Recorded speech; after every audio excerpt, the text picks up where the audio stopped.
get a handle on your finances, to understand your numbers. Because if you really understand your numbers, then you can put a plan together. Yeah. And you got to have a plan right now. There has to be a plan. If you don't have a plan, it's going to get really difficult. And look, it just, lack of a better word, it sucks to just be lucky and depend on luck in this business.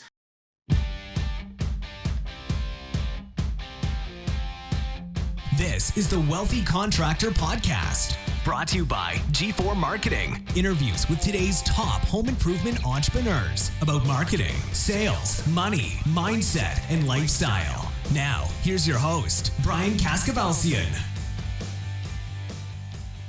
Hey, everybody. Welcome to another episode of the Wealthy Contractor Podcast. And today I've got Scott Siegal from Maggio Roofing and CCN, Certified Contractors Network. Scott, welcome. Thank you. Thanks for having me again. Appreciate it. It's been a long time. It's been a long time, too long. Let's remind everybody, if they don't know who you are, let's give them the minute or two version of the roofing company and CCN. Sure. I am a roofing contractor by trade. I've been in the roofing business since 1989 in the Washington, D.C. area. I own a company called Maggio Roofing. We're approximately $7 million residential / small commercial roofing contractor. In 1997, I joined Certified Contractors Network as a member. In 2009, 3 years after the founder had passed away, I had the opportunity to purchase the network. So for the last, 2009, it's been a long time. I've been running Certified Contractors Network as well. I spend probably 90% of my time working on CCN versus the roofing company, just simply because it really runs on automatic at this point. Although this last 6 to 8 months, I've decided to, as a team, we decided to grow the roofing company. So I'm spending a little bit more time working there these days, but life's good. Yeah, good. And so, I had to, I told you I've been having computer issues and I had to do some cleanup the other day, and I ran into some stuff from way back when. CCN is where G4 really started. Had it not been, I think, had it not been for CCN, I don't know if we would have lasted, but tell everybody a little bit about what CCN does, because you're an amazing training organization. Sure. Certified Contractors Network really started out of Richard Kaler was the founder, and he was a roofing, siding, window contractor in the Philadelphia market, owned 5 different companies.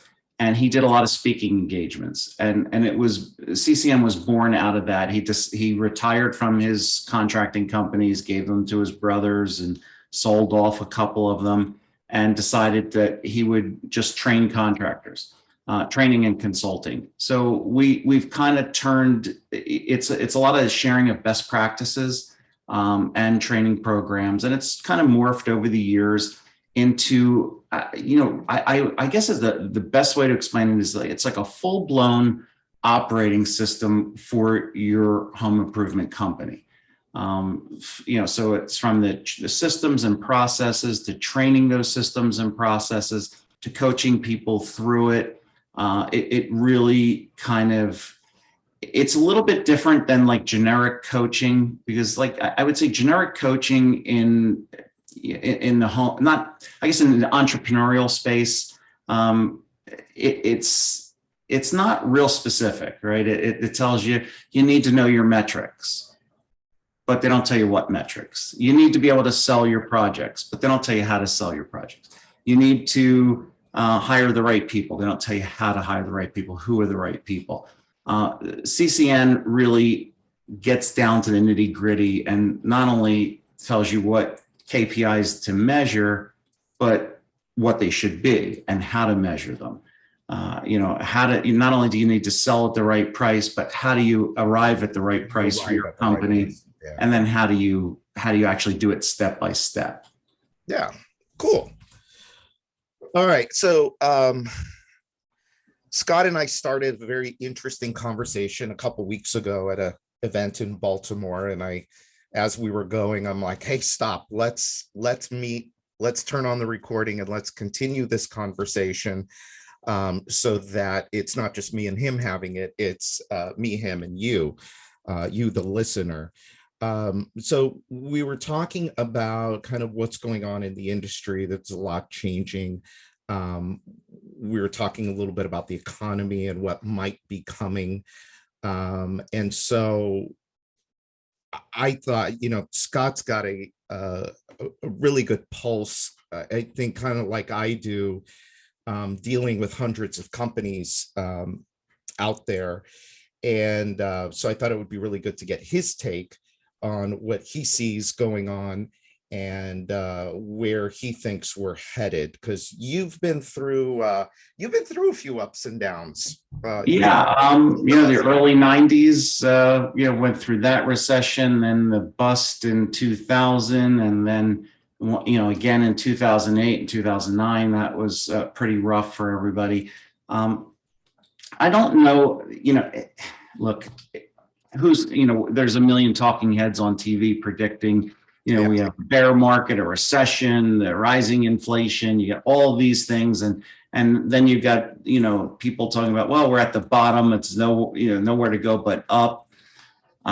My concern is the following, after going through this last couple of years of, COVID, and contractors getting the greatest gift that they've ever been handed, right? Things were really good. People were locked up in their homes. They weren't traveling. They weren't going out. So they had plenty of money. They got plenty of money, incentives. They were able to work from home, save money. And, the whole idea of work from home led to a lot of home improvements done. And as contractors, we really weren't shut down. Right. So we were able to work, other than the first maybe 4 to 6 weeks of the pandemic. Right. We were able to work through all this. So we got, if you knew what you're doing, you were able to get 2 rounds of PPP money and employer retention credit money. So there's just a tremendous amount of money that came from the government.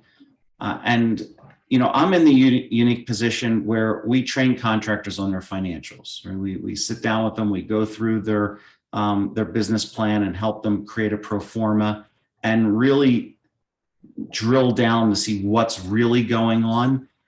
And it's a scary thought, because there's a lot of contractors out there that, had they not gotten that government money, would have, if you took that government money out of their P&Ls or off their balance sheets, they actually lost money. Mm-hmm. And that's a scary thought. Now you add to that a lot of people were so busy over the last year that they weren't paying attention to cost increases and price increases. So their backlog is extended, price increases extended. Now people are selling jobs. Let's say today we're June, beginning of June, they might not get to them until August or September or later. And if they don't have the right price on it now, what's it going to look like? How's that job going to perform when it's even worse? I mean, you'd have to get extremely lucky that prices fall by then so that you could actually turn a profit. And I don't think that's going to happen. I don't think prices are going to come down anytime soon. And I think contractors aren't going to fix their financials anytime soon. They haven't done it in, however many years. They're not going to all of a sudden do it now just because we're talking about it.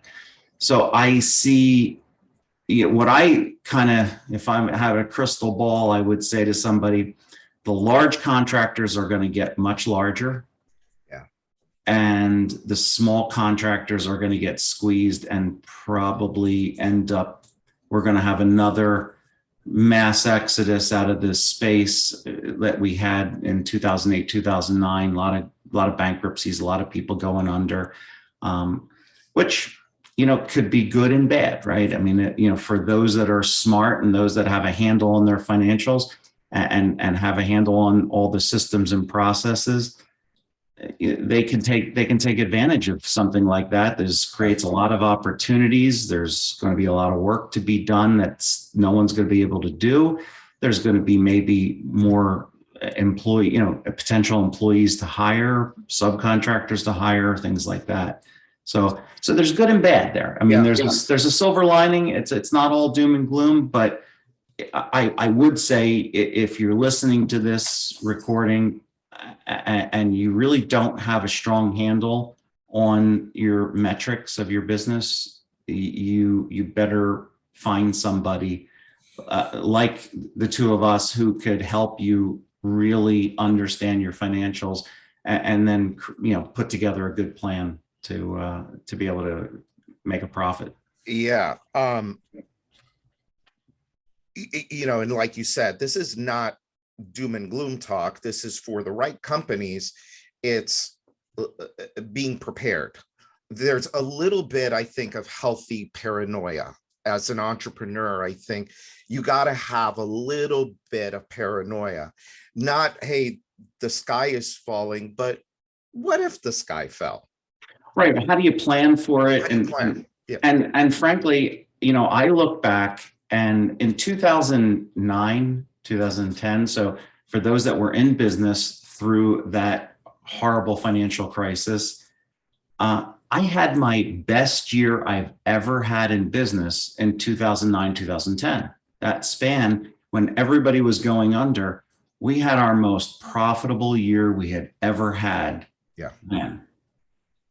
And how do I explain that? Well, we took advantage of opportunities that came up. We were in a good position.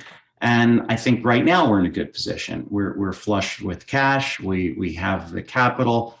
We have employees. We have a good, employee base. We have a good customer base, and we have a plan for expansion right now. And so for me, for my roofing company, I'm in growth mode right now. I'm not in hunker down and try and, figure this out. I'm actually looking to grow my market share.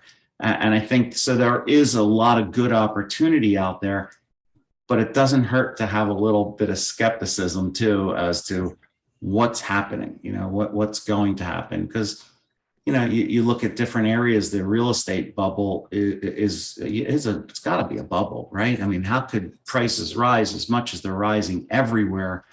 And we don't think that there's going to be a change.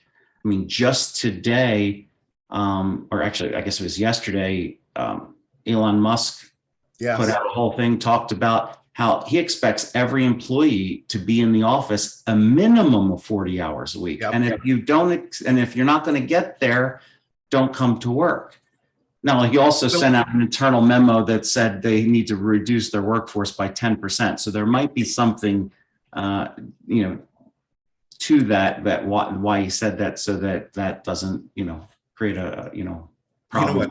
You know what else he said that I thought was really funny? He said, you can go pretend to work somewhere else. Yeah. Yeah. So, I mean, look, a lot of people think they're going to work from home forever.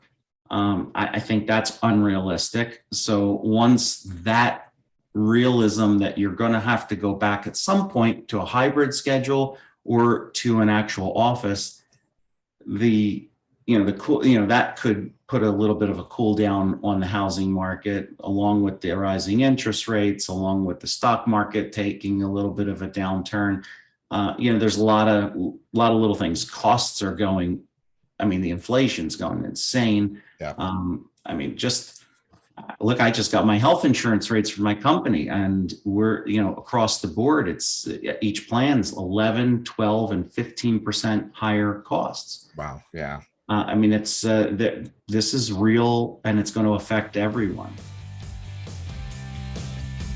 All right. So your team has just completed another project at a customer's home, and of course, they did an incredible job. So what's next? Are they just going to drive away and that's it? I certainly hope not. The job that your team just completed for Mr. or Mrs. Homeowner is only the beginning of the profits that you can get from that one customer relationship. Every single one of your customers should be giving you 5-star reviews, referrals, and coming back for more business. As you know, all of this will lead to bigger profits for you and your business. The problem is every contractor knows they should be doing this. They just don't have a system to make sure it gets executed like it should. That's where G4 Marketing comes in. Our team takes this process off your hands and executes it consistently on your behalf. That way you know that Mr. and Mrs. Homeowner are receiving a thank you from you. They get keep in touch newsletters and emails from you, and when that next opportunity to refer you comes up, your name is at the tip of their tongue. You can get your free demo from my team today. Just give us a call at 305-856-8788, and we'll walk you through what a relationship marketing system could look like for you and your business. That's 305-856-8788. Now let's get back to this week's episode. So what are some of the things that company owners should be doing right now to make sure that they aren't going to be the one that goes out in their market, that they aren't the one that is going to get in trouble, potentially face financial losses, bankruptcy? What are some of the things that they need to be focused on right now? I think the number one thing that I stress to any contractor, any member of CCN, or anybody who's thinking, comes to us, is get a handle on your finances, to understand your numbers.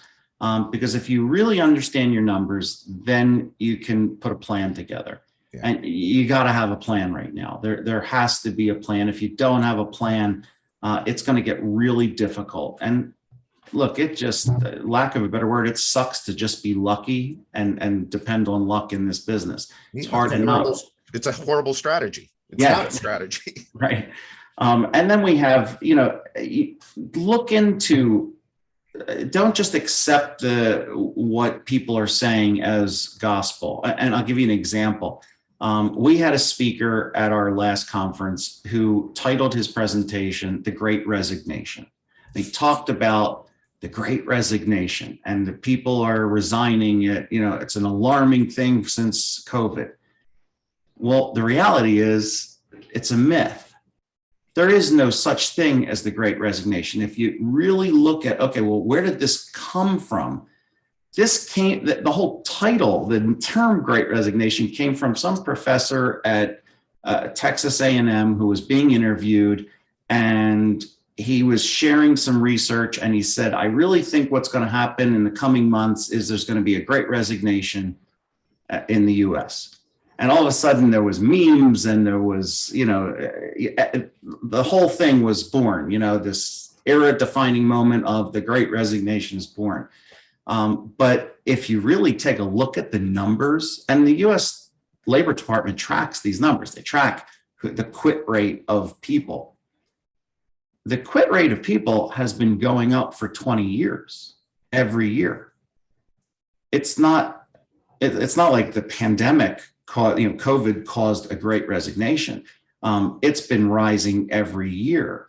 So is there really a Great Resignation, or is it just, this is the normal course of, it's sort of like global warming, is there really global warming, or is it just natural, what's happening to the earth? I mean, I guess you can make a couple arguments, there. But as far as I would try to look at in that context of people resigning, why are they resigning? Because there are more people resigning every year. And I think the statistic was 4 million people resigned in 2020 and 4.5 million 2021, and they're projecting 5 million in 2022. That's on a monthly basis. So you multiply that out, and it's this gigantic number. So why are they doing it? And if you look at all the different studies, one study says, well, I think it was a Pew Research study on it, and they said that most people are quitting. 2/3 of the people they interviewed were quitting their jobs because they didn't have enough flexibility and their benefits weren't good. I'm sorry. The two top reasons were the pay was low and there were no opportunities for growth. The not enough flexibility and benefits weren't good were secondary. So, okay, well, if the pay was too low and they didn't have enough opportunity for growth, one of the first things you can do as a contractor, if you're worried about losing good people, maybe you need to pay them the right amount of money. And maybe you need to give them some sort of opportunity for growth. As a contractor, you can't give them that growth if you're not growing. So that's why it goes back to what's your plan? Is your plan just to stay the same small contractor? Well, if that's the plan, chances are at some point you're going to lose some good people because they're not going to just stick around, or you're going to have to do all the work yourself, which that's not fun. Now, number two reason people quit was toxic work culture.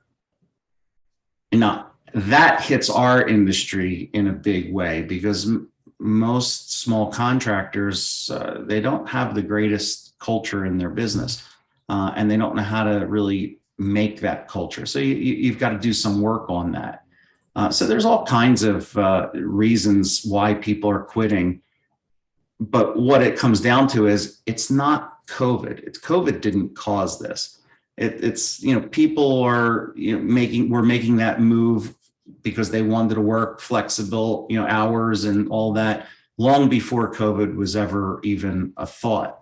So this just kind of maybe sped it up a little bit, and it just, now we're sort of just like we're in the endemic phase of COVID. I think we're in the endemic phase of people wanting a hybrid schedule of work. I mean, we're there. We just have to deal with it, and we have to figure out how to create a good culture for our people. And that's, the biggest hurdle I see in contracting is how do we get the work done, right? We can all sell the work. It's not that difficult to sell work. Even in bad times, it's not difficult to sell work. It might be difficult to get the leads, but it's not difficult to sell the work. Getting the work done, though, has become increasingly more and more difficult because of the labor pool. So we've got to be able to attract good people and keep them. So what are some of the things, it's interesting. We're talking about knowing numbers. We talk about this stuff here all the time. Knowing your numbers, running your business by the numbers, having a plan, your people. We talk about people, process, and profit. Those are our, at Wealthy Contractor, those are the three big things: people, process, and profit. If you want to get everything, whatever you want to get out of your business, you got to master those three things. So you brought up all three of those things. So when it comes to people and it comes to culture, I know you do a lot in this area. What are some of the things that the smaller companies need to do? So look, it's a really good question. And you know what? It's not that hard. That's the great part about this, because everybody thinks that that's so difficult. How do you do it? Well, the first thing that, when I'm working with a small company is I sit down and say, okay, the owners right now, or the leaders of the company, what are your core values? Right? What really are your core values? What are your non-negotiables? What is it that you really believe in? Sorry to cut you off, Scott. Sure. We hear, core values is another one of those things that it's a buzzword, culture is a buzzword, core values is a buzzword. Can you tell us what core values are? Well, I'll give you an example. One of my core values is that we do the right thing the first time. And that's, to me, is a core value. Now, I've had salesmen come in and they're really good salespeople. They just sell a lot of work, but they don't share that, right? They'll sell anything to anyone. That's not somebody that I can keep in my company. As much as I like to keep that $1.5 million salesperson or $2 million salesperson, because, it's nice to have that $2 million worth of sales, it doesn't fit our core value. Yes. So we have to let that person find their future somewhere else. They have a better opportunity somewhere else at another company, because it just doesn't fit our values. So, things like that are, doing the right thing, for you and for the company. So, for example, some people believe, the customer's always right. Well, you know what? Sometimes the customer isn't right. And sometimes if you live by that, I'll just do whatever the customer wants, that can go down a really bad road for a company, and it doesn't create a win-win. Now, we're always looking, one of the things that we talk about is always creating a win-win. So a win for the customer, a win for the company. It can't be a win-lose. It can't be, it can't be us winning, the customer losing, or the customer winning and us losing. It doesn't work. So those are just a couple examples of what people's core values are.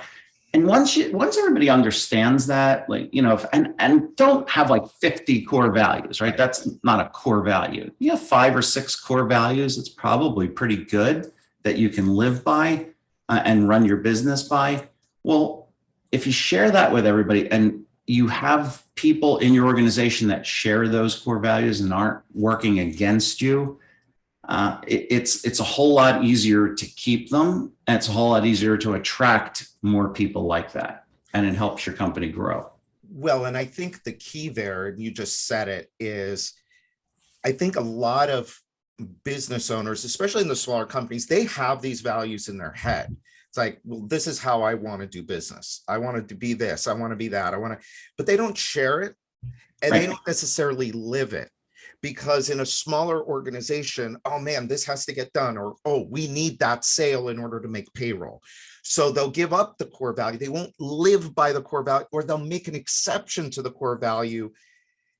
And well, that creates, and that to the employee is like, well, then it's almost, that's like the same thing as saying, the owner sells the job for 20% less than what the salespeople sell the jobs for. Well, at that point, when you do that, every salesperson is looking at that saying, well, then the number isn't right. The number isn't real. And when the salesperson doesn't think the number is real, they're going to have a really hard time selling for the number that you told them to sell at. Yeah. And they'll just fail all the time. And it's always that issue. So you just have to be strong, and you have to live those values and share them. Like you said, share them with the team.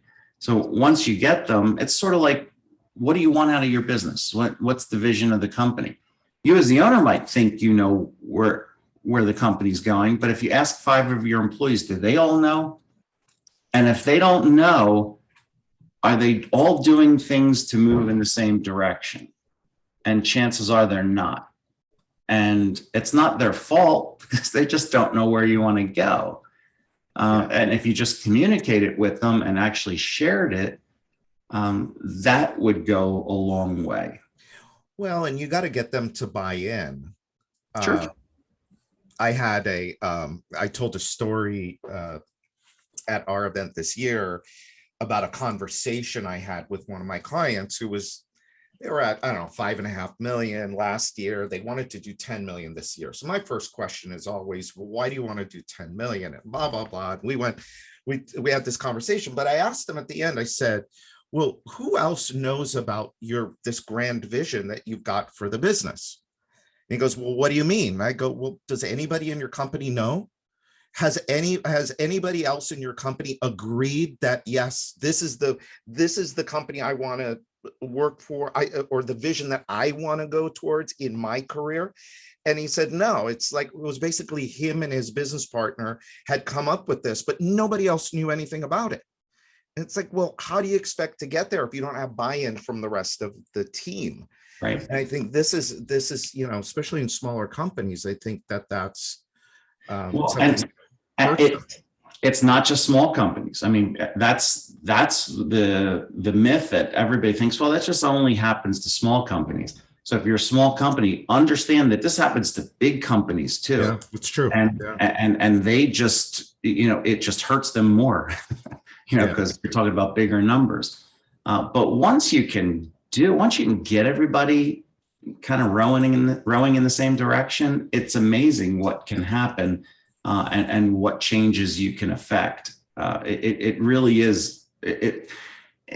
it's just like, again, I go back to, how are you running your business? How are what processes are you using to run your business? And if you don't have them, and you don't have them documented so everybody knows what they are, how do you expect them to follow them? And then how do you hold them accountable for it? Because it's just in your head. I mean, if you're expecting them to read your mind, you're setting yourself up and them up for failure. Yeah. All right. So we've got financials, we've got culture. What else? People obviously falls within culture. Yeah. What else do we need to do to put a solid foundation in place so we can weather any storm?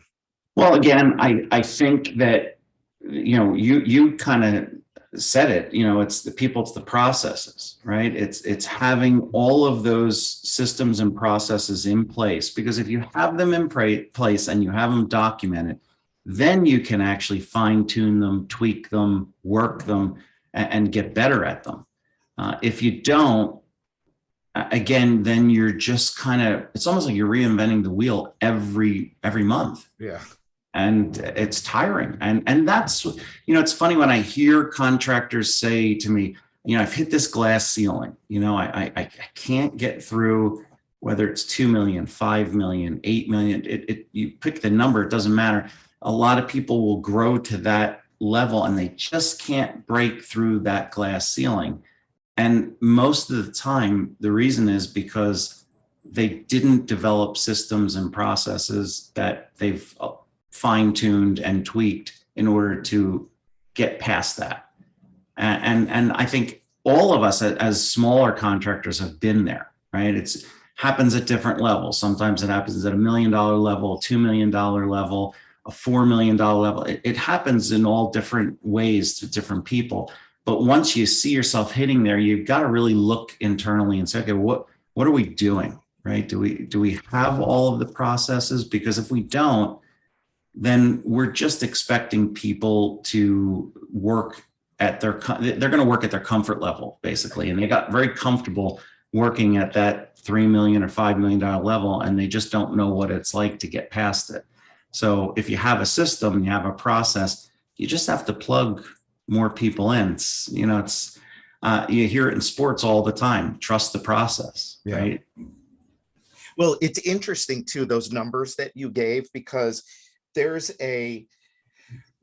certain break points in a business. You said the glass ceiling. So there's certain break points that happen in business. I think the first one is somewhere around $1 million, $1.2 million, because that's about all that the owner himself or herself can sell. So at that point, you hit this like ceiling. I think the next one is somewhere double that, somewhere between 2 and 3 million, and then around 5, and then around 5 to 7, and then around 10. But what happens in each of those areas is, like you said, one, process becomes critically important. People become critically important, but you as the owner also have to change your thinking. You have to go from the owner of a $1 million company to now the owner of a $3 million company in your head. And you have to then adjust your people and your processes in order to go to that next level. And Sure. unless and until you can do it, it ain't going to happen. You'll get stuck there. Right. And a lot of times there's a lot of owners just aren't capable of, they don't have the ability to do that, be that $15 million contractor. So you have to put your ego aside sometimes and say, I need to hire some really good people that know how to run an organization like that. Yeah. And that's going to cost money, right? You're going to have to make that investment. So sometimes when you hit those levels and you kind of break through, you may make a little bit less money until you get to the higher end of that level. And then you start, making the economies of scale work, and you start earning more money. And then of course you grow to the next level, and it's an ever-changing environment, right? Scaling the business and adding more people. And, but if you have all of those, systems and processes in place, it makes it so much easier. Yeah. Well, and another thing too, and what happens with a lot of people, it's funny. It happens with us too. Whenever you get to a certain level of whatever success is to you, that's where your head is kind of, okay, I'm at this level and I don't really see too much past this level. It could be a success. It could be even be, I'm not doing well. But when you get around other people that are at those higher levels, like you do at a CCN conference, like you do at a wealthy contractor event, you get around these people. So if you're a $3 million company and you want to grow to 5, well, you can either do it by yourself in a vacuum, all by yourself, and try and figure it out, or you can surround yourself, surround yourself with other people that are there. Exactly. Go spend 2 days at CCN and you'll meet people that are doing 5 and 10 and 20 and 30, and it opens your mind. Sure. I mean, what the saying is, you're only as wealthy, or you're only going to make as much money as the 5 closest people that you surround yourself with. So if you surround yourself with a bunch of losers, chances are you're going to be a loser. You surround yourself with, people that make $250,000 a year, chances are you're going to get to that $250,000 mark. You want to make, $1 million a year. Surround yourself with other people that are making $1 million, $2 million a year, and you'll learn how to do it. If you want to make $10 million, you're not going to learn how to make $10 million surrounding yourself with people that are making $1 million. Right. It doesn't happen that way. So you've got to, and I hate to say it, and a lot of experts have said it, your family is probably the biggest suck of all. I mean, they're the ones that are going to tell you it's not possible. You can't do that. No one can do that. We've never been able to do that. We don't know. Only like the rich and powerful can do that. You're not one of them. And happened to me. They're the dream killers, right? Yeah. And, I'm not saying you shouldn't hang out with your family, but maybe limit how much time you spend. Well, and it's interesting because we could talk for an hour just about this topic. I actually wrote about it in the 7 Secrets book. In the very first chapter, there's this theory called the bucket of crabs. Have you heard about this? You put a bunch of crabs in a bucket, sure. One tries to get out. What are the other crabs going to do? They're going to pull them back in. And it's like your family too. They want to keep you with them. And once you start to exhibit that, well, oh, wait a minute. Scott just bought a nicer house. Well, wait a minute. Scott's driving a really nice car. Oh, wow. Scott's vacationing. Now they're like, oh shit, no, we can't lose Scott. We got to bring him back in. And it's, I think anyway, it's not always done maliciously, but no, I don't still hold you back. No, it's not maliciously, but again, from the contractors who are listening to this, you want to grow your business to a $10 million company. You can't be just hanging out with guys that are doing $1 million or $2 million. They're not going to be able to get you to that 10 million. They're not going to be able to show you how to do that. Yeah. So you got to surround yourself with the right people. Yeah. One last thing. So you brought up something interesting when we were talking the other day. And if it's true, if you're right, it's going to be very, very dangerous for some people. And you said that when things start to slow down, and we know that there's going to be a contraction, we just don't know what it's going to look like. When there's a contraction, one of the things that happens immediately is leads become much, much more expensive. So if you look at, what the first thing you said is fixing financials, which, you and I talk about that a lot. So if you understand your financials and you've got a marketing budget built in, and you know what every lead costs, what every appointment issued costs, what every sale costs you, and how it fits within your pricing, you can make adjustments as necessary if lead costs go up. But what happens is with a lot of people, and this is this is when you're heading in the wrong direction, is when you start cutting marketing. You said people cut marketing and they cut training, which are two of the worst things that they can cut. And so let's talk a little bit about that, because one of the things that I've been doing with my clients is because a lot of them are, they're fat and happy when it comes to leads. The last 2 years, I think at CCN2, leads have not been the number one issue. It's been finding enough people to get the work done, material issues and all of that. But, our entire time in this industry, yours and mine, every year, leads. Well, let's talk a little bit about that. If you don't have that factored into your budget now, even when you're fat and happy. So if you're at, let's say, I only spent 2% on marketing last year, Brian, and I did $5 million. Well, guess what? In normal times, that ain't going to work. Right. And you've got to figure that out. You got to figure out what it's going to take and create that budget for it. And today. Yeah. And know that, look, last year I spent 3% of my revenue on marketing. Great. Well, you know what?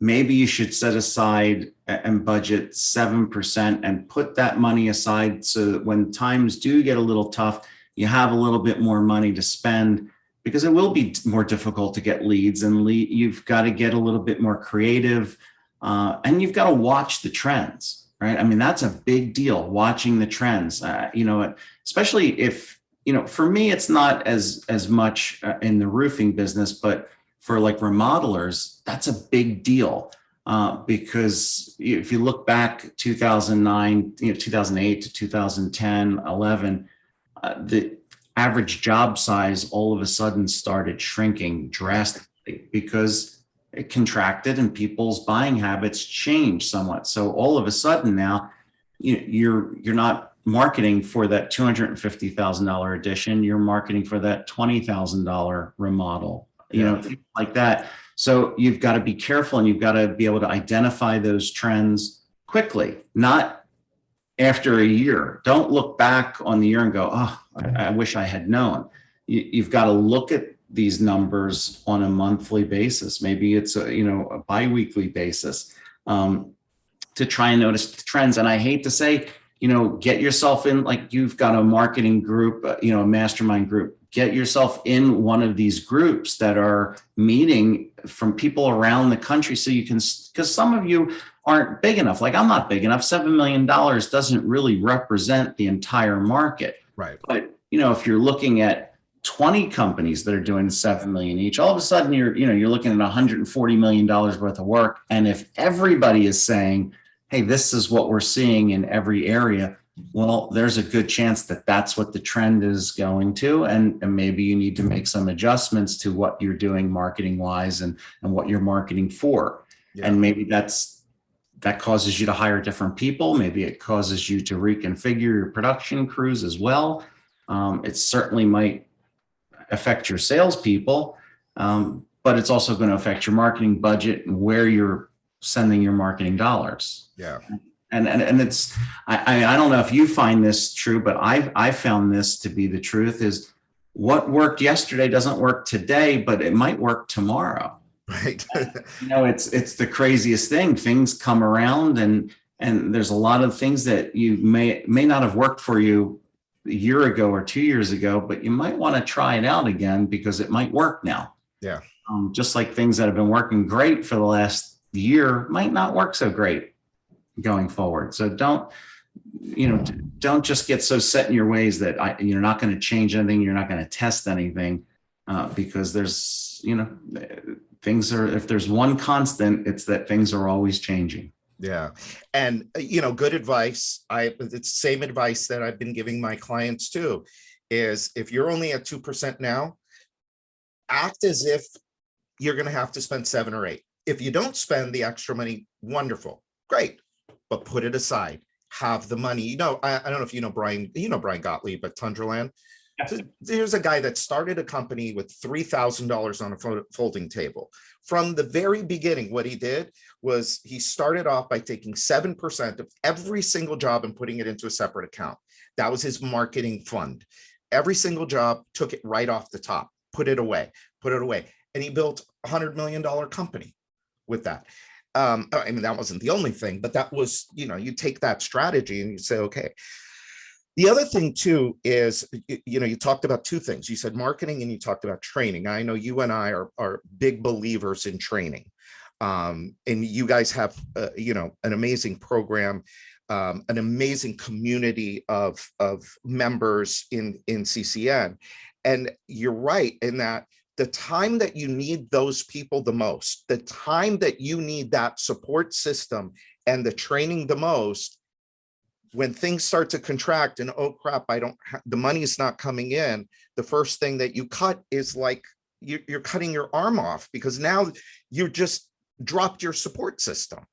Right. Well, and it's more than that. I mean, think about this. You hire somebody and you say, well, do I really want to, like, I hire a salesperson. Do I really want to spend the money on training? Yeah. I mean, I understand. I get it. I get it from the owner's perspective. I do. I understand. I just hired this guy, and do I really want to invest $5,000 because maybe he leaves or maybe he doesn't work? Yeah. So, or work out, or he's not successful. So maybe I'll just wait to see if he can do the job. Well, what are the odds that he's able to do the job if you haven't trained him? Right. And then what happens if he just does the bare minimum to get by, and you keep them and you haven't trained them? How much have you lost? I mean, the opportunity cost is just huge. So there's things, I mean, we in CCN, we've changed our whole way of training and actually the whole value proposition for our members, because of that one thing, because we just wanted to take the risk out. And how do we take the risk out? Like, how do we say, there's no risk in training your people? And it's hard to do that, but what we came up with was, well, then there just has to be I think this actually came out of me sending my kid to college. He took a summer class, or he cried to me to take a summer class. He really wanted to take just one class in the summer. And I was like, geez, okay, he's a freshman, you take a class in the summer. I never wanted to go to school in the summer. Right. Go ahead, take a class in the summer. And I got a bill for $5,500 for one class. And I said, well, what the hell is this? Yeah. And he said, well, I was taking stat and that's how much it cost. I said, for one class? And he said, well, I could take up to 4. I just wanted to take 1. And I thought, well, geez, why didn't you take 4? I mean, you could have taken 4 for the same $5,500. I mean, that's crazy. Why wouldn't you do that?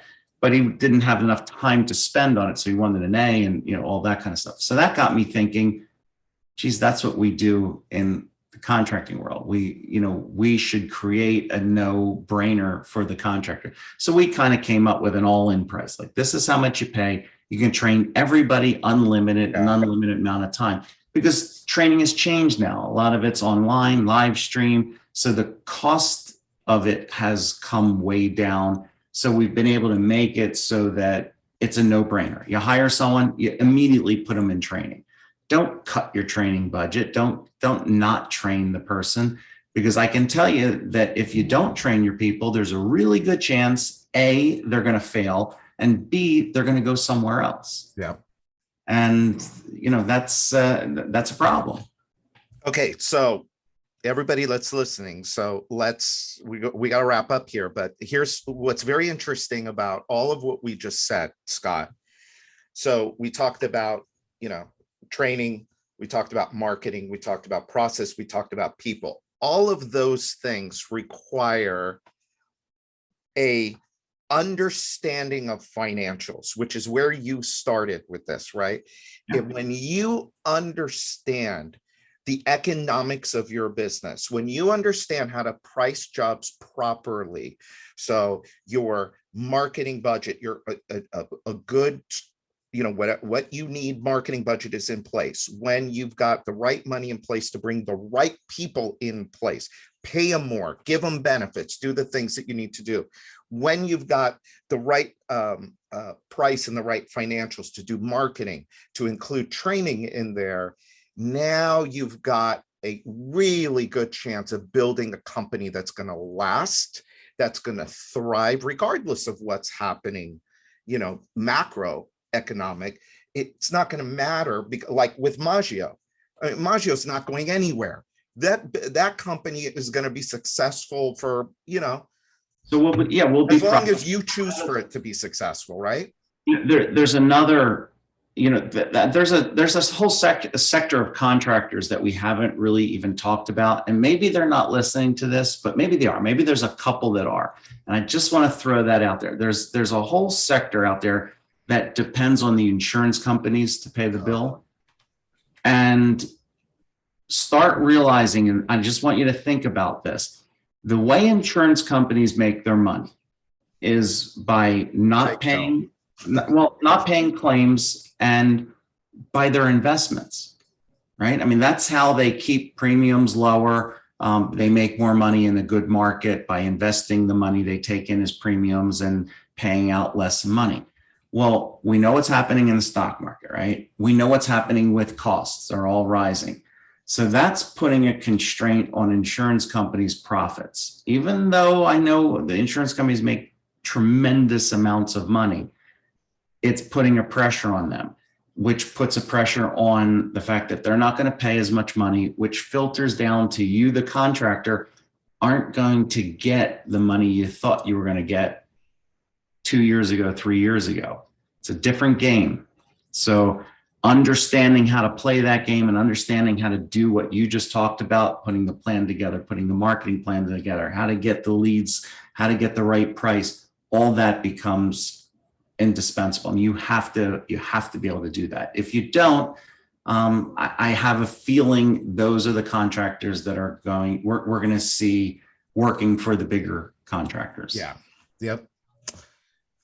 Well, Scott, thank you. This has been great. To find out more about CCN, just go to contractors with an S.net, contractors.net. When is your next event, Scott? Next event is September 23rd. Where? Savannah, Georgia. Savannah, Georgia. Cool. September 23rd, Savannah, Georgia. Go to contractors.net. I think I will be there at that event. I love Savannah, Georgia. Contractors.net. Scott, thank you again. Appreciate it. To everybody listening, this is until next time. This is Brian Kaskavalcian with G4 Marketing Group, and this is the Wealthy Contractor Podcast. Thanks for listening to today's episode of the Wealthy Contractor Podcast. Let me ask you, did it help you look at your business in a different way? Did it spark an idea or ideas that you hadn't thought of before?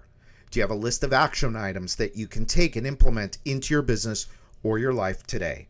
I really hope so. If it did, I'd like to ask you a favor. Would you leave a 5-star review of the podcast? By doing so, you'll help other contractors find the podcast more easily so that we can help them achieve more success, wealth, and freedom. And before you go, make sure you subscribe to the Wealthy Contractor Podcast so you get access to the latest episodes as soon as they're available. We're always striving to provide you with great content so you don't want to miss what's coming up. In fact, if you haven't already, make sure you go to thewealthycontractor.com and get your free copy of my latest book, The 7 Secrets to Becoming a Wealthy Contractor. Just pay shipping and handling, and I'll take care of the cost of the book. And finally, a big thanks to G4 Marketing for sponsoring the Wealthy Contractor Podcast. For over 12 years now, G4 Marketing has been the secret back office relationship marketing team for hundreds of home improvement and home service businesses just like yours. You get the customer, and our proven system turns that customer into 5-star reviews and profitable repeat and referral business.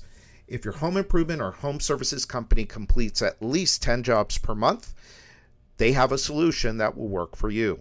To find out more, sign up for your free, no obligation, 10-minute discovery call at www.g4marketing.com/strategy. That's GFOUR marketing.com/strategy. Set your discovery call up today, and they'll help you set your business up for long-term profits and success. So until next time, this is Brian Kaskavalcian.